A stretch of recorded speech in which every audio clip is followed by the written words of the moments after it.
नमस्कार मंडळी, आज आम्ही जातोय पुणे टू गोंदवले आणि आज हा प्रवास मी तुमच्याबरोबर शेअर करते आहे. अमायराला जरा लवकर उठवलं म्हणून तिची जरा इथे चिडचिड सुरू आहे. पण नाश्ता केल्यानंतर मला झोप यायला लागली आणि ती मस्त ताजीतवानी या ठिकाणी झालेली होती.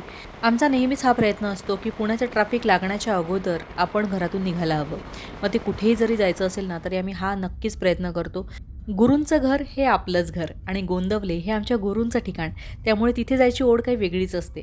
दरवेळी आम्ही जेव्हाही जातो ना तेव्हा माहिती असतं की आपल्याला छान आता निवांतपणा, आनंद अनुभवायला मिळणार आहे. म्हणून आधीच मी मस्तपैकी रिलॅक्स झालेली होती आणि म्हटलं की कारमध्ये बसल्यावर आपण छान एक मस्त झोप घेऊया आणि अमायराच्या हातात मी हा फोन दिलेला होता.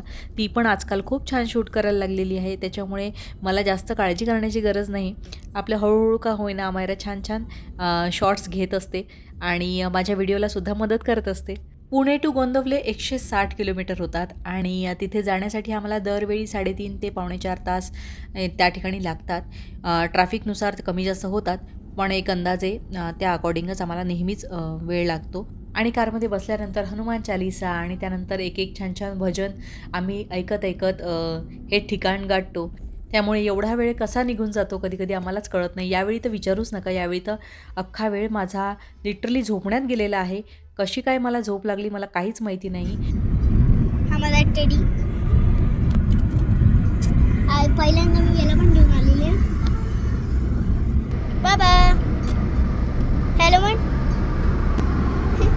आणि माझी आतापर्यंत झोपलेली आहे.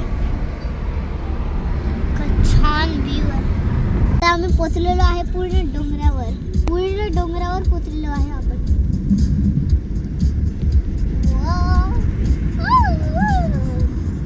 या रस्त्याने आपण शाळेत जाऊ. I don't know. आता आम्ही कोरेगाव इथे आलेलो आहे.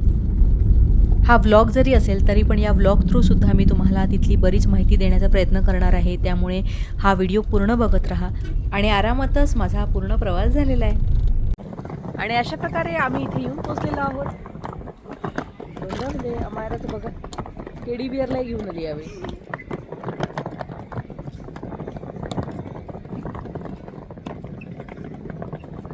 आणि स्वागत कक्षामधून आम्ही चाबी घेतलेली आहे रूमची. हे बघा 191 या नंबरची रूम आम्हाला मिळालेली आहे.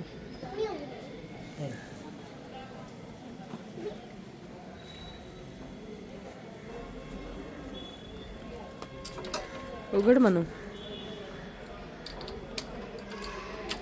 तुम्हाला माहिती आहे मला आनंद कशाचा वाटतो? ओंकार आणि मला तर आवडतंच, पण अमायराला सुद्धा या ठिकाणी फार आवडतं. तिला आम्ही जेव्हाही म्हणतो की आपल्याला सुट्ट्यांमध्ये गोंदवल्याला जायचं आहे, तर तिला जो आनंद वाटतो ना तो आम्ही अनुभवू शकतो. कारण हे कुठेतरी वाटण्यासाठी ना त्या स्थानाविषयी मनातून प्रेम हवं, कारण हे सगळ्यांनाच वाटू शकत नाही. अशी आहे इथली रूम. चिंतामणी आहे नाही बिल्डिंग. 3 असे बेड आहे इथे.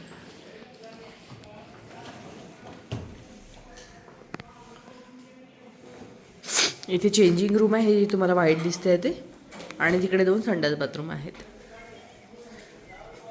रूममध्ये सामान ठेवलं आणि सगळ्यात आधी आम्ही समाधी मंदिराचं दर्शन घेऊन आलो आणि नंतर आम्ही गेलो महाप्रसादासाठी, कारण महाप्रसादाची वेळ झालेली होती. महाप्रसाद घेतला, त्यानंतर इथे जरा फेरफटका मारला. निवांत असतं सगळ्या ठिकाणी आणि गावातलं हे वातावरण जे आपल्याला शहरामध्ये अनुभवायला मिळत नाही.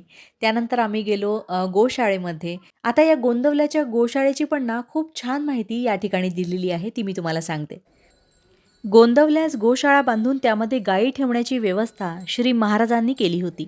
म्हसवडला जनावरांचा बाजार भरे. इथे श्री महाराज स्वतः जाऊन वाटेल ती किंमत देऊन कसायाकडून गायी सोडवून आणीत असत.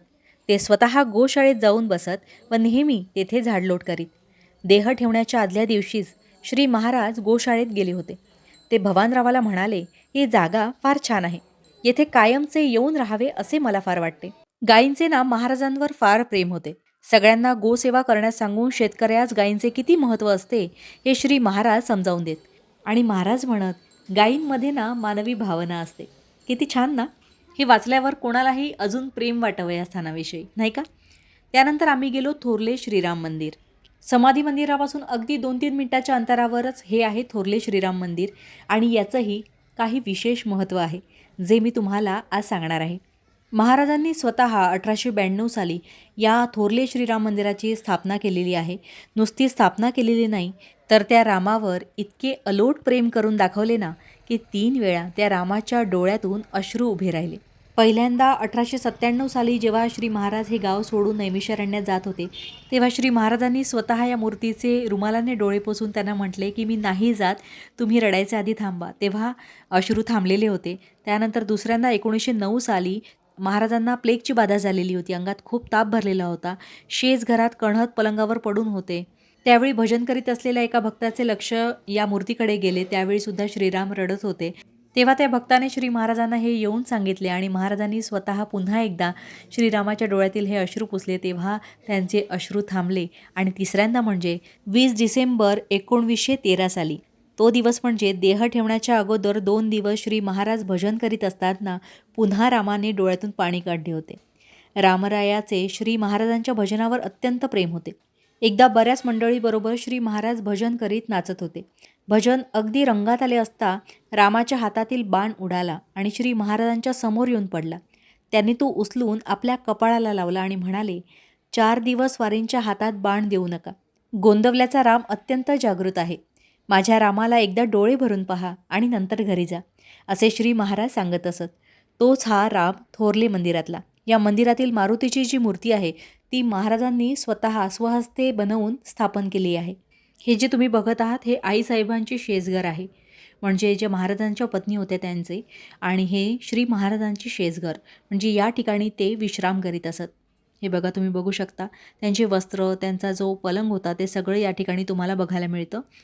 हे जे मी तुम्हाला थोरले श्रीराम मंदिराविषयी सांगितलं, ही सगळी माहिती या ठिकाणी दिलेली आहे. इथे समोरच तुम्हाला ही सगळी माहिती वाचायला मिळते. त्यानंतर आता आपण जाणार आहोत श्री हनुमान मंदिरामध्ये. हे श्री महाराजांचं प्रकट स्थान म्हणून ओळखलं जातं. थोरले श्रीराम मंदिराच्या समोरच अगदी हे हनुमान मंदिर आहे.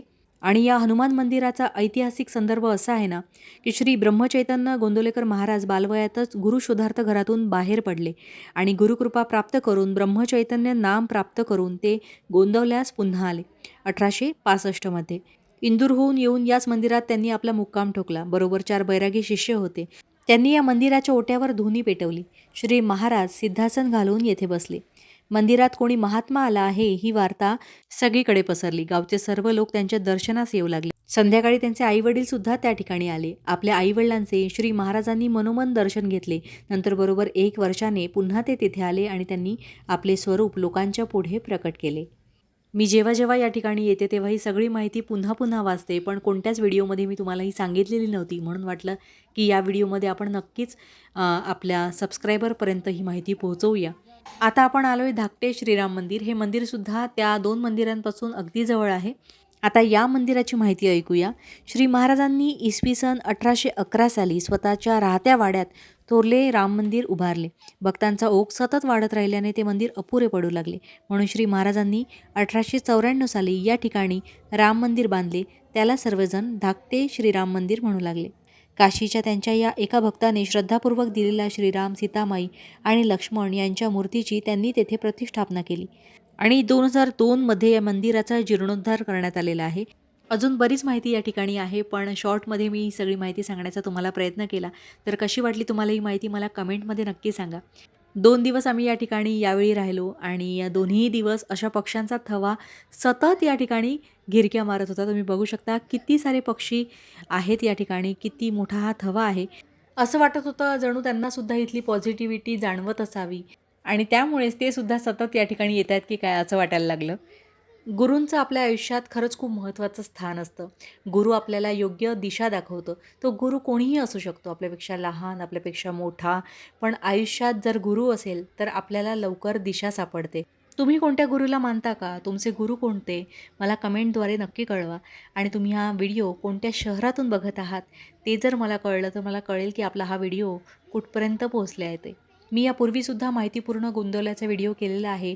भाग 1 आणि भाग 2 असे 2 व्हिडिओ केलेले आहेत, ज्यामध्ये मी शक्य तेवढी माहिती देण्याचा प्रयत्न केला आहे. आणि जेव्हा जेव्हा मी गोंदवल्याला जाते निदान शॉर्ट तरी पोस्ट करत असते. तर बरेच शॉर्ट्स मी यापूर्वीसुद्धा पोस्ट केलेले आहेत. तुम्ही ते पाहिले आहेत का?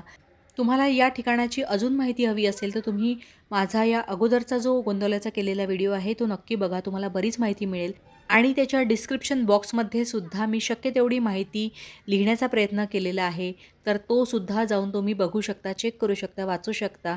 त्यामध्ये नंबर, ॲड्रेस आणि सगळी माहिती मी देण्याचा प्रयत्न केला आहे.